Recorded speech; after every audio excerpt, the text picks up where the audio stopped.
everybody. It's Thursday. You know what that is. That means welcome to this edition of the Night Bite. I'm Josh. And I'm Emily. And we are excited to be here with you guys. Yeah. We're laughing because we have a comment section on our screen. And every week Josh is busy clicking around. I'm always like, put up the comments. And she doesn't think I remember every week. So with that being said, if you guys have comments, if you have questions, if you are ready to participate, thank you for being here and type it in and we'll bring it onto the show. Absolutely. With that being said, we always kind of start with a recap of, how things have been going. And I got to say, we have taken the last 2 weeks to be with family and that has been awesome. Yeah. Awesome. No, honestly, it was great. Yeah. It was great seeing everybody and stuff like that. It's been a while, but I miss the water. I feel like a dried up starfish. And it feels like a long time since we've been there. So with that, if you are joining in, in the comment section, throw us how your fishing season has been going because I feel like it's been too long. Yeah. I can't give you an update. It's been too long. So Central Wisconsin, I heard, that walleyes are still biting, but the best I have to go off of is the Wolf River Cam. So if you've never checked that out, wolfrivercam.com. There's a few different ones to go between. Yeah. Bamboo Bend is a high recommendation. I think we were up to almost 12 species of fish on there the other day. And I got to say, I had that on today, and I did not see as many sturgeon or fish in general. But if you like suckers, I've seen plenty of those.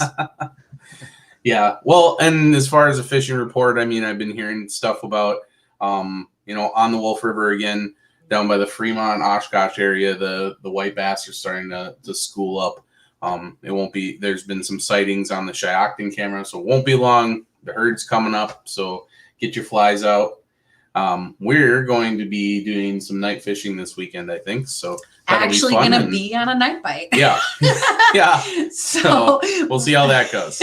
Hopefully tomorrow night we'll be able to bring that to you. I was even thinking if we're catching fish, then I'm going to go live and put Josh on the spot. So we'll see how that goes and stay tuned.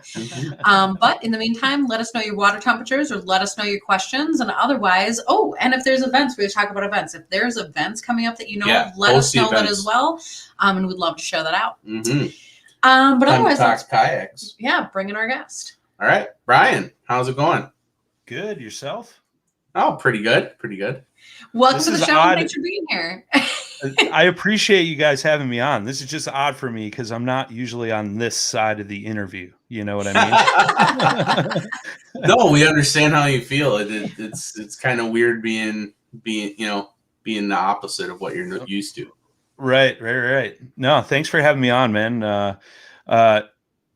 I'm bummed that we missed each other for this fishing show season. I always look forward to seeing you guys walking around and interviewing all the vendors and stuff like that. And I know I've been interviewed by you guys a couple times, so it's been kind of a bummer, man, but I'm glad we can do this.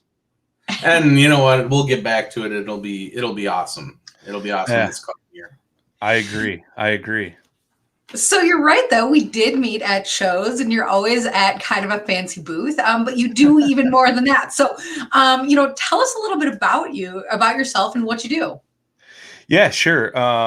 Brian started fishing at the ripe age of 7.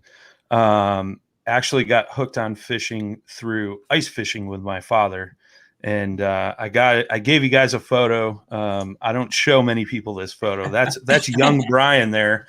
And I actually pulled that through the ice. It was an 18-inch crappie. So I thought it was fitting for this evening, being Crappie Junction. But fished on and off all through life. And then, I was fishing out of a boat. And it's funny when I tell the story is like, I started big and worked my way down to as small as I think I possibly can go. Had, a cabin cruiser, an open bow, then a 16-foot fishing boat, fished out of a canoe a ton, like in my teenage years. And now I'm in a kayak. And, that kind of started in 2018. A good friend of mine was like, I've always thought about getting a kayak. And I was like, oh, you should check out this cool company called New Canoe. And he ended up picking one up. And I'm like, well, you can't fish by yourself, man. So now I got to get a kayak.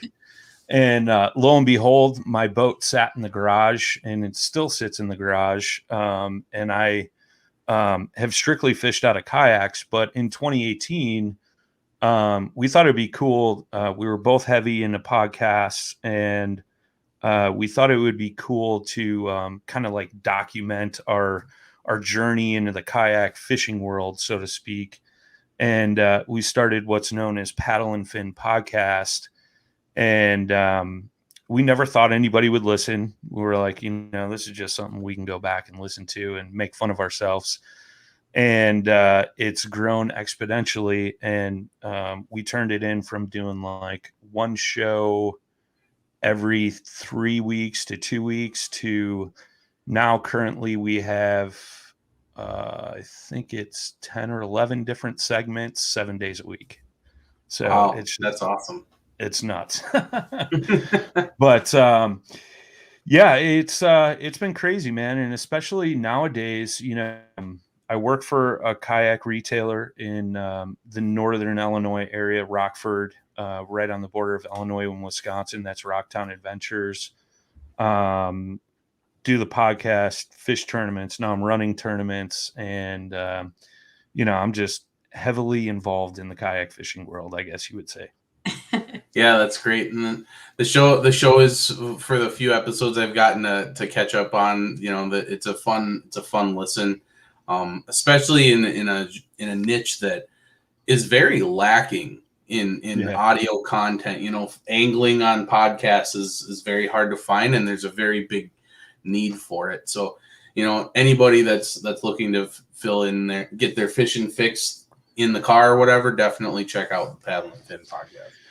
Yeah, it's cool because we it goes a little bit more outside of kayak fishing too. Like, we try to hit all aspects of kayak fishing, but fishing in general. Like Monday, our guys, Ryan Milford and Sean Lavery, they do what we call bass fishing for noobs. And they interview, some of the high-end tournament guys, some guides, and things like that. And it'll be technique specific. So if you're wondering how to like work a shaky head or a chatterbait or a drop shot, like there is so much information there. And then our guys do tournament recaps from around the country Monday night, and that gets broadcast Tuesday. Wednesday is Bass, Kayak, and Beers, and that's just kind of a laid back kind of like life story of kayak anglers around the country. And then Thursday we do like a gear review segment. Thursday nights I go live and we interview people from all across the industry. And then every other Saturday we have a segment called Off the Water. So that's like fishing destination areas and talking about like things to do while you're not fishing, like restaurants to go to, microbreweries, sites to see, things like that. And then when that's on, we have a guy from Wisconsin, Brad Hurlboss. He does a podcast called Feather and Fur, and that's like hunting, a hunting episode because a lot of guys are using kayaks to access public land and stuff for hunting. And then we do every other Sunday, there's a saltwater segment. And when the saltwater segment's not on, we actually have a podcast in Spanish. So cool. Yeah. So we're thinking globally, I guess. Yeah, that's awesome. But busy. Yeah, tons of info there. Tons of info, that relates to all kinds of fishing. Yeah. Well, and super cool, just like the amount of content that is coming out there, the range of the information that's available. There's definitely something for everyone. So that's a really cool thing. I do have to laugh though, because you're talking about your boat is stuck in your garage. And I'm just saying that if you like your kayak, there's a lot of people looking to buy boats right now. Yeah, it's actually in my brother's garage, and I'm sure he would like to get it out of there. It's a 16-foot Sylvan with a 25 horse tiller, so hit me up. But yeah, no, I was just working on my new kayak before we started this. So I was like, I had the alarm set on the phone. I'm like, oh, I got to get up there. So I got a little bit more rigging to do, but you know, I've switched boat companies. I used to be with Jackson Kayaks, and now I'm with Canoe, which is based in Seattle, but they're actually molded in Oostburg, Wisconsin. Mm-hmm. So locally made kayak, which is super cool. Very cool. Well, and there was a huge trend, I guess, like a year or two ago, kind of a big movement towards kayaks. People kind of opened their mind to that. And for a lot of great reasons. There's a lot of really cool things that you can do with a kayak, and I'll ask that question in a little bit. Sure. A little bit differently in a minute. But, I guess when I think about a kayak, there's a few things that I'm a little bit hesitant on. And so I'm interested in maybe hearing your opinion about that. Going from a whole boat to something that is just for you.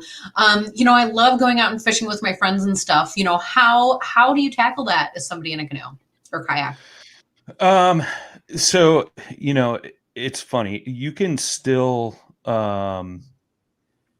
you can go out with friends. Like, this past weekend I was down in Tennessee, and I think there was 3 or 4 of us floating together, and you can kind of spread out, and you're all within talking distance or maybe shouting distance. But you could still do it socially. And, with the current times, with the social distancing and the pandemic and everything, like kayak sales have gone through the roof. Like, Rocktown Adventures that I work with, last season, we were sold out by Memorial Day. And we typically have anywhere between 200 and 300 boats in stock, and we had 0. And Wow. it's still on the same trend. And the issue right now is you had a huge backlog because manufacturing facilities couldn't be at full capacity. So Sure. a lot of manufacturers were backlogged, but now there's a plastic resin shortage, and along with other things, like track, decking, things like that. But if you're going to get a kayak, go get it now. Don't wait, because kayak shops are going to be sold out. But that's the thing too, which has been really cool to see, is because of everything like this, you're seeing more people get outdoors. I know in Illinois, they had a record fishing license sales. We were just talking about ice fishing this winter. Like, my local bait shop was sold out of wax worms and couldn't even get any. I was trying to buy 250 count tubs, and he's like, yeah, good luck. I was like, what? like I've been coming here since I was 13 years old on my bike, and you're telling me you can't sell me wax worms? And it's still a great thing to do. Like, even if you're not fishing out of a kayak, you can definitely get a rec boat, and there's groups of folks paddling small creeks, rivers, just going out on the lake. Like, I've noticed it here, the lake that I live on, more and more kayaks are showing up, and it's just nice and relaxing, and it's a good way to kind of chill out and get a little exercise and things like that. If you're paddling, I'm like this lazy guy who uses a motor, but but going back to like somebody who's getting into it, like the big thing you always hear is like, I'll fall out of that, or I'll tip it over, because I think a lot of folks think about these long, skinny boats and things like that. But when it comes to fishing kayaks, like when those things are designed, the first thing in mind is stability. A lot of kayak fishermen will stand up and fish out of their kayaks. They'll jump around like it's a jungle gym, trying to get tackle out of the back of the boat or whatever. So, I wouldn't, like, if you're thinking about it, but you're like worried of that thing, because that's the most common comment I always hear, like whether it be at the boat show or in the kayak shop or things like that. Don't be afraid. Just get out there, try it, do it, and you will be surprised. And that's one thing about kayaks, is that there is a lot of options out there. So, did I hear that where you're at in Rocktown Adventures, that, if you feel like you need to test out a canoe or kayak, is that something that you guys can assist with?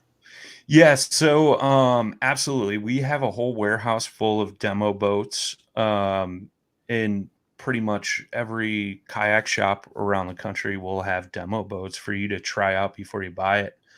Um, I always get the question of like, what's the perfect boat? And my answer for that always makes people mad, is there's no such thing as a perfect boat, but there's a perfect boat for a perfect situation. And like explaining that a little bit more, like there's boats out there that are going to perform better on a big lake versus a tiny creek or a small river. There's boats that will kind of do both, somewhat decent. But what I always tell people is what I like, what you guys like, and the next person like is going to be three completely different things.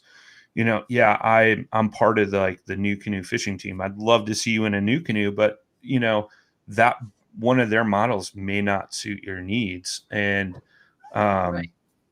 my recommendation is always get out there and try them all. Currently, like usually what our shop does is we'll have a demo day, and you can sign up, and usually it's 15 to 20 people. We'll bring a whole trailer full of boats down to a boat ramp by the shop. You guys can try out as many different ones as possible, but with current restrictions in Illinois, we can't do gatherings over 10. So basically what we've been doing is like you can call and schedule your own personalized demo day. So if you have a couple boats in mind or you're really not sure, we'll set you up with a couple to try that we think are going to, we'll have a conversation like, what are you primarily going to fish or paddle or things like that. And we'll set you up with a couple boats to try.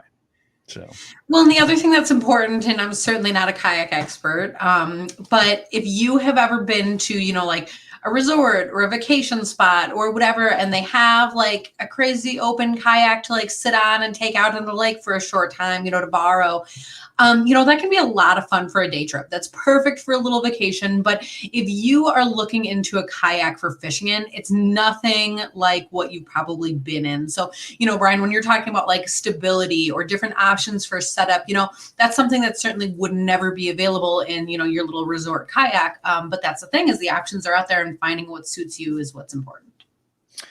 yeah, no, absolutely. And that's the thing too, like when you're looking at plastics, like, I always get the comment like, I think our cheapest boat in this shop is like $700, 600 maybe.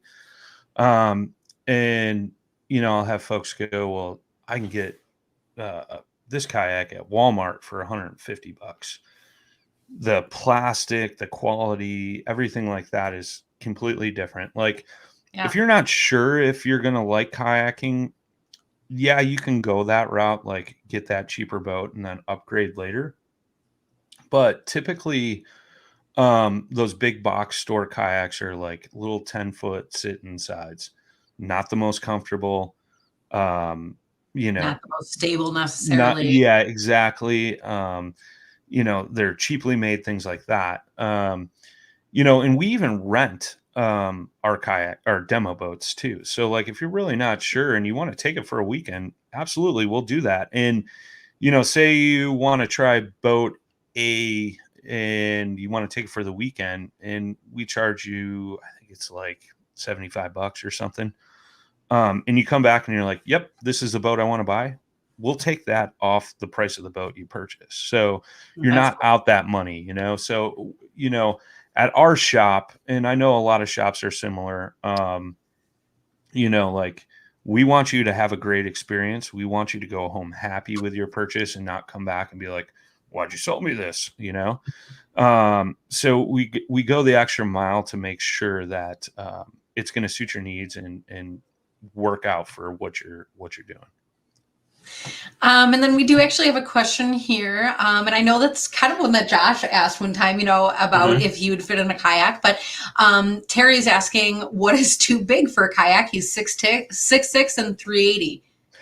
That is not big at all, my friend. I'm 6'4". I'm going to be generous, 260, 250.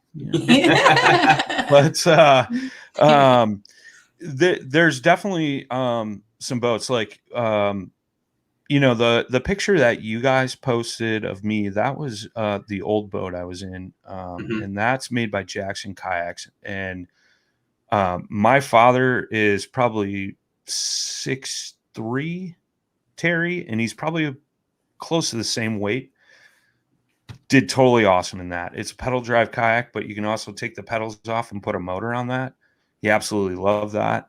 For New Canoe, the company that I work with, their new boat on the Unlimited, I think the weight capacity is 500 pounds. Their Frontier 12 is 600 pounds. There's a lot of kayak companies out there where your weight capacity, like gear, everything, is in the 400 to 600 pound range. So, I mean, don't be hesitant. Like that boat that you guys posted me up in, and I think you guys have heard me at the shows. Like, if you can flip this over, I'll pay you $1,000. Yeah. I still got my G note in my pocket, so I'm just saying. But and that's the same thing. Like the Frontier 12, super stable. So like, if you're heavier set, you'll want to look at one of those bigger boats, and look at some different options. Like, some of those boats have pedal drives.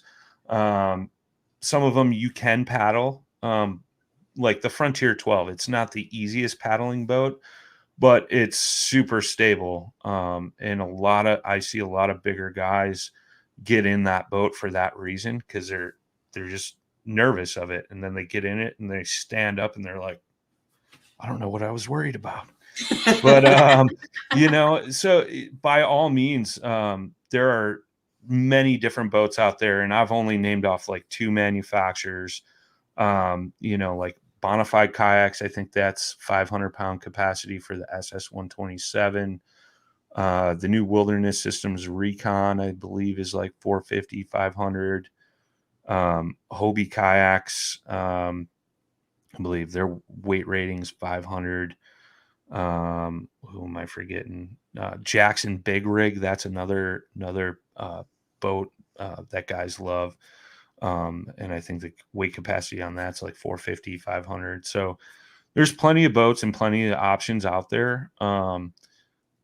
My recommendation is like, go to a shop, look at them, demo, and then make your decision. Because demoing is the best way. Like, I stated before, what I like, you like, and the next person like, 3 different things. All those boats are going to perform differently. It's just all a matter of like how you want it to perform for you. So. Well, and I love hearing you say, go into a shop, ask those questions, talk to people.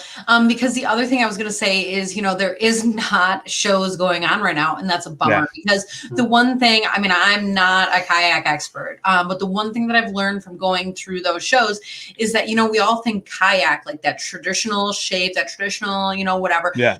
But even more than that, there's different options out there these days that probably aren't called kayak, but they have, even like a platform, like something that is not traditional kayak, but can get you out on similar waterways and in those same independent styles is what a kayak would do. Yeah, for sure. Like one of the new trends coming up is there's quite a few guys that are fishing off of stand-up paddle boards. So now some of the stand-up paddleboard companies are like rigging these things out with like seats as place to strap your crate down. Like a lot of guys are strapping coolers down, and then they're sitting on those, and like down in the Gulf, like guys are taking those out.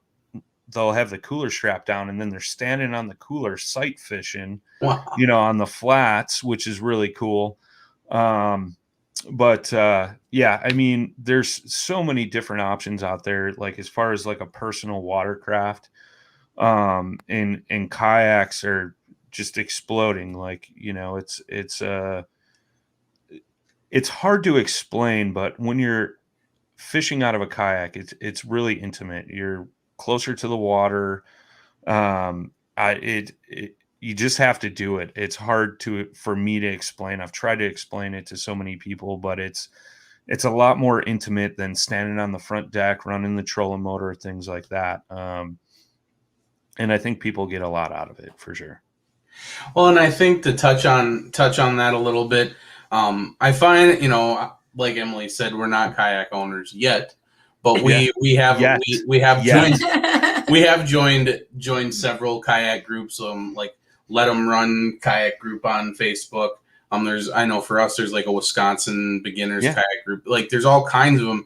And something that's very familiar to us is the community is very reminiscent of the ice fishing community. Absolutely. And I say that because they're very willing to share information about how they set up their rigs. And so like anybody that's been any kind of ice fishing knows the Trick Your Trap group. Yeah. You know, that's a huge thing. And they have similar things for the kayak groups. And advent of the lithium technology, like the amp batteries, you know, just different tackle storage solutions.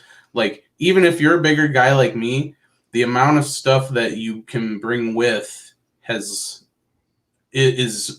become user friendly. Well, and it's very large. Like you can bring a lot more stuff with now because it's so much lighter. Yeah. And so, you know, don't, like you said, like Brian said, don't be afraid to like get into it. Yeah. Yeah.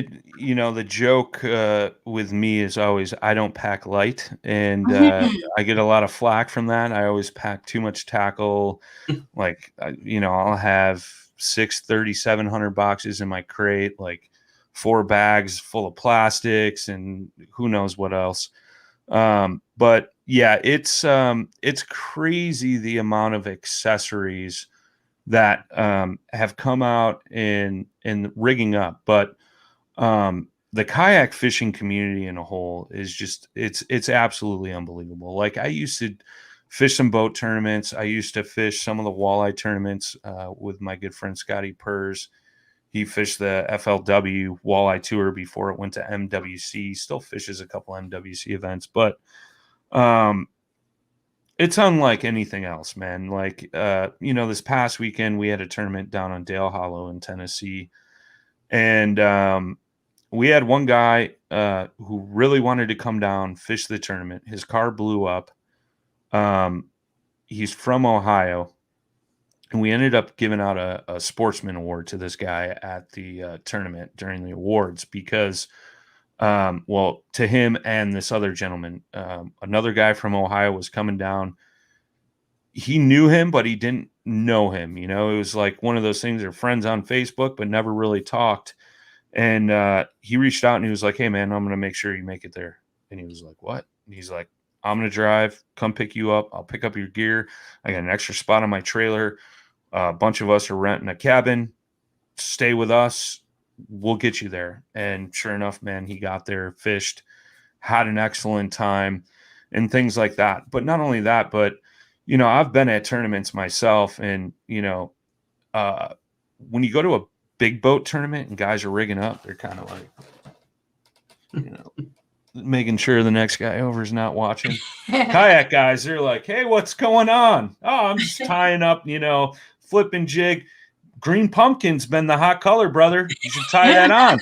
You know, and I'm not kidding. Like, and that's the thing too. Like, you know, we've had guys that were like struggling tournaments. Like you'll be on the water, you'll pass them, and you catch anything? Nah, man. Go back over around the corner onto this point, flip this. You should get something.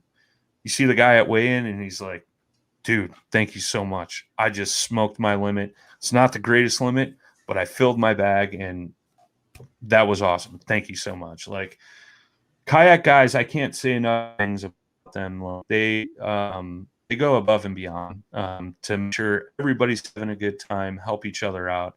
I mean, don't get me wrong, you're going to have a bad seed here and there, but For 99.9% of the kayak fishing community, they're just there to help and make sure you have a great time on the water.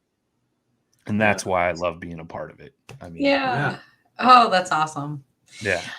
And so I guess that's exactly the point of it, is the going out and the fishing. And that brings me to, I guess, the other kayak myth that I'm ready to dispel. People are always worried about catching fish that are like too big, that you can't handle it on a kayak, so I know you catch a lot of big fish. So tell us about kayaks. I used to catch a lot of big fish. There's guys, and there's actually a guide service down in Panama where they go out and they catch giant roosters, marlin. I've seen guys reeling Goliath groupers, like fish as big as their kayaks, and they're holding them on the front of their boats. Like, primarily most kayak fishermen are bass fishermen, right? But you're seeing more and more guys get into it that are catfishing, going for panfish. There's guys that go for muskie, pike, walleyes, things like that. And, I've caught a muskie, wasn't huge. It was my first ever muskie. It was probably 36 inches. And when you catch a fish of that caliber on a kayak, we call that going for a sleigh ride. And, it's definitely doable. I wouldn't be intimidated by like the size of fish. When I would get intimidated is like one of my bucket list things to do is go down to the Keys and fly fish for tarpon.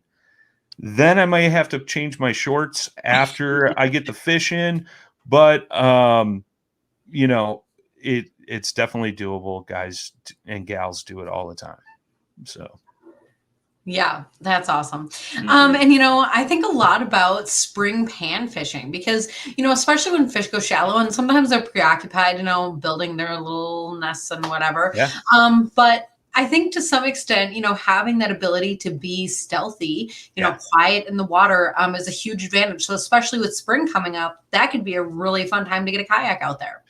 Oh, no doubt. Like, and that's just it too. Like, kayaks can get into a lot of spots that big boats can't get into. So that's where we definitely have the advantage. Yeah, we may have to work a little harder to get there, but we're getting there.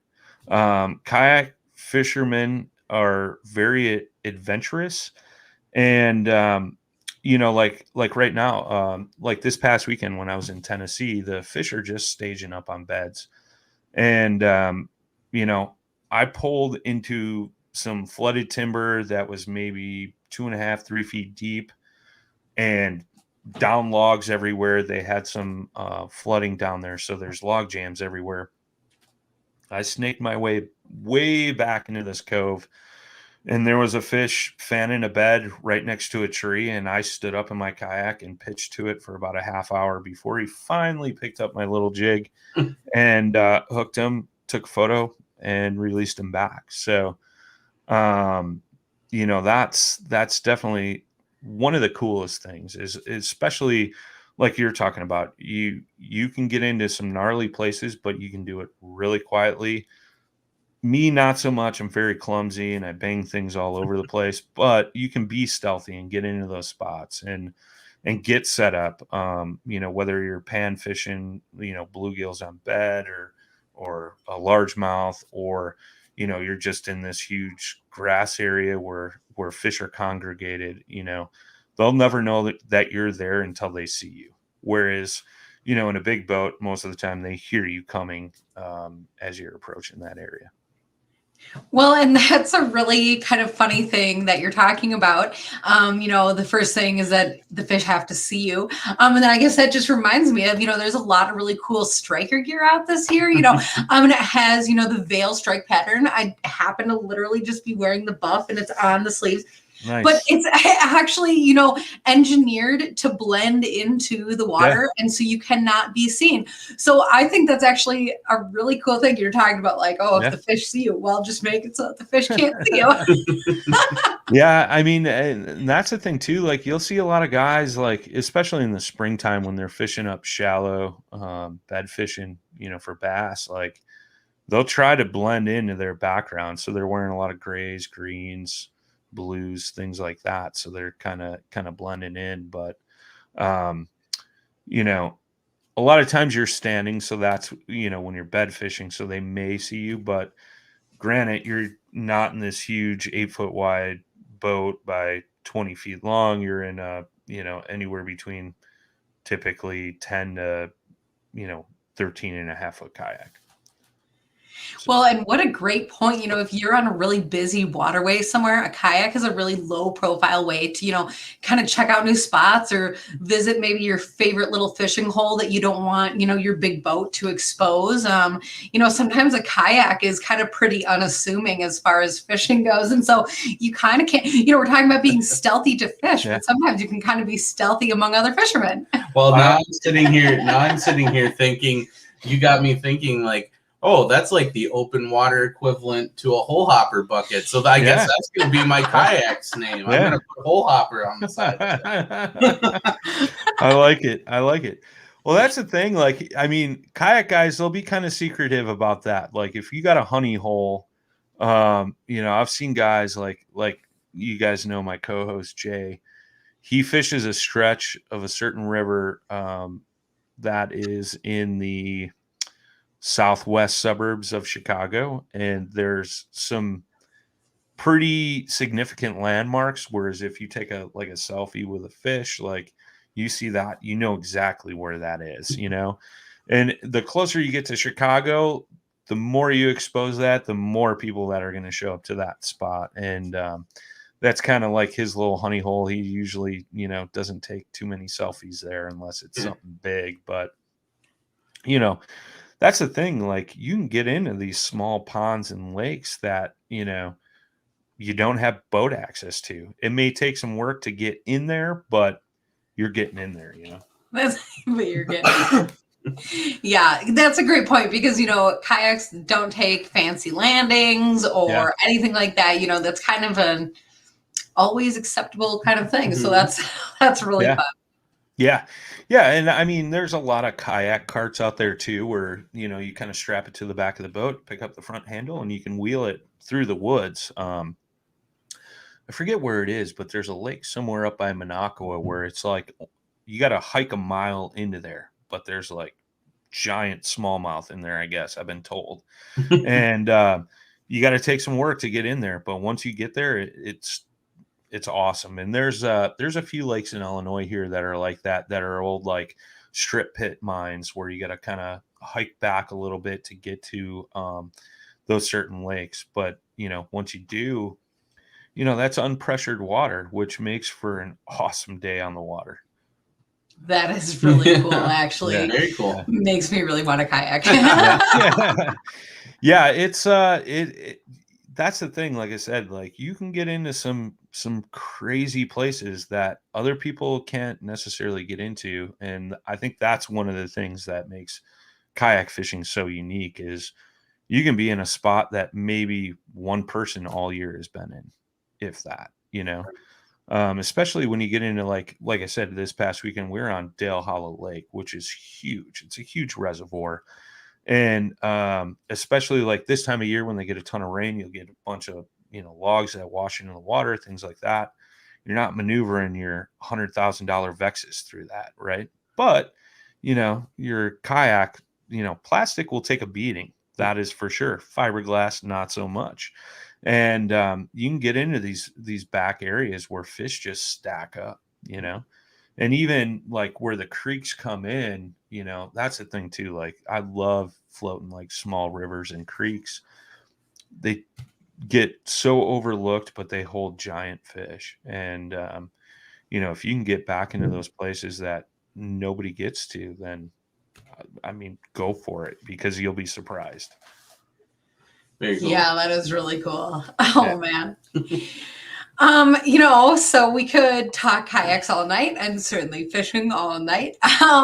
But there just is a time when it's got to be. So, for people who might have more questions, for people who are interested in hearing more, for people who are just follow your adventures, how do they do that? Yeah. You can reach out to me on Facebook. It's Brian, Brian Schiller, Schiller. Instagram is b.chiller_, so Chiller. Paddle and Fin podcast. Google search it, all kinds of stuff will pop up. You can follow us on YouTube, Facebook, Instagram. Our website's paddle, the letter N in fin.com. Technology today, I can't hide. But if you got any questions, want to come down and schedule a demo or something at the shop that I work with, that's Rocktown Adventures. You can find them rocktownadventures.com. I work with New Canoe, so if I know quite a few guys up in the Wisconsin area that have them, so we got a couple team guys up there. I can set you up with meeting up with one of them to try their boats. Yeah. Awesome. That's awesome. And did I hear that you have a show later tonight? Is that live? Yeah. That'll be Facebook Live on the Paddle and Fin podcast page and on our YouTube channel as well. We're recapping our first. We're running a tournament series this year. It kicked off in Dale Hollow, so we had a 3-man team event, and then we had an individual event as well. So we're going to recap that a little bit. We got a tournament coming up on the 26th in Indiana. If you want to catch a giant smallmouth, it's on the Tippecanoe River. It's a 1-day event, $80 entry fee. And then we'll be on the Madison Chain for an event that is July 18th, I believe. That's Saturday. Man, I'm going to get yelled at for not knowing this. Or, June 19th on the Madison Chain. And then we got to stop in July on the Fox River in Illinois. We're in Toledo, Ohio in August. We got a tournament in Michigan. That's May 15th. And then our championship's going to be in La Crosse, Wisconsin on the Mighty Mississippi. Cool. Yeah. So that is really awesome. One of my favorite places to fish. For sure. Well, I know I'm going to be checking some of that out because honestly, you put out more content than I realized. So I know some of that's relevant to me. And, hopefully the people at home do too. I have a hard time keeping up with it myself, but, that's the thing. Once it's published, it's there. And, we get a lot of folks that will they're taking a road trip. So they'll go and they'll binge, a whole week's worth of episodes or whatever. Yeah. Or working in their garage, rigging stuff up, whatever. But if the biggest thing is if anybody has any questions, not really sure about anything kayak fishing related, feel free. And if I can't answer the question, I know a bunch of other people that can. No, I'm pretty connected in the industry. So, if I can't answer it, I will get you in touch with the person that can. That's awesome. Yeah. Cool. Well, and thanks again for being on, and thanks again for the people at home for tuning in. It's been a lot of fun and cannot wait for the next week. Yeah. So thanks again for being here on this edition of the Night Bite. Night, everyone. Night.